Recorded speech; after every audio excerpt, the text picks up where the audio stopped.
Hey, I'm Aaron. I'm Brantley. I'm Grady and I'm 4. I'm Logan, I'm 3. As a child, my granddad used to give me a quarter for the children's sermon so that I had something to put in the offering plate. At the time, I chose to give, as it was what I was told to do. As an adult, I don't remember when I first started giving financially, but I do remember when it all made sense. I was listening to a sermon about how everything in the world is God's, and that He gives you all. 100% of everything is His. Your investment in everything for what you have is only a little. A 10% tithe is the recommended allowance for everything under God's green earth. What an amazing investment. There's no stock or mutual fund available that offers 90% in returns. But it isn't about numbers and return on investment or the exact financial value or what you give. Remembering childhood stories, He knows how many hairs He has on your head. Amazing, I thought. If God could give us all of these things and know so much, then why would He entrust us with all of these things? His things. Would He think that we would want it all and just be greedy and ill and want everything? Not at all. He knows that deep down, if you listen to what is good, basic principles we all learned as children will prevail. This includes coloring between the lines, being kind, loving everyone, and sharing your goldfish. As an adult, goldfish lose their value drastically and just become carbs. But our time and our talents and our financial blessings are what we can offer to other people that really need help. You may struggle working 14-hour days, but there are others that beg for a job. There are people with disabilities that pray for the ability to use their mind and their bodies like most of us are blessed with.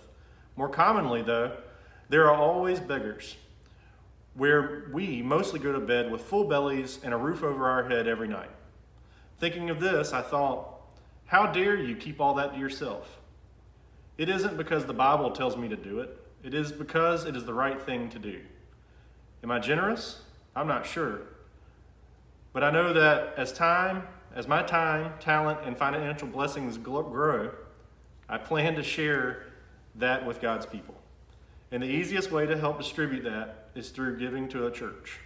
We give financially to the church because everything we have is a gift from God.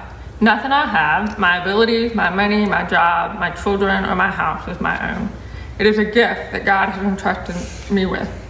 And I am simply a steward of the many gifts He has given us. We could choose to not use the brain He has given us, or to not use our hands to be productive, or to be wasteful with His money, but we don't. We choose to work very hard and diligently at our jobs. We choose to find ways to contribute our talent to organizations outside of work. And we choose to be financially responsible, and part of that is giving to church. Living Spring continues to find ways to give back to the community and doesn't just take care of themselves. Because we are blessed with so much, we feel that it's right to pass that blessing on. Not because there's a more special place in heaven, or that there are more jewels in a crown, but because of God's amazing abundance. Just as others before us have contributed to the overall benefit of our lives in some way or another, directly or indirectly, giving to the church is the easiest way to share that abundance and impact so many others. We also teach our kids to do God's work. Say your prayer. Thank you for making my speech smart, kind, and sweet so I can do God's work. Amen. Amen. To us, this means many things, but mostly what they are capable of as children. When giving to the church, we feel that we are doing the same thing, God's work. Say bye. Bye. Bye. Bye. Bye-bye.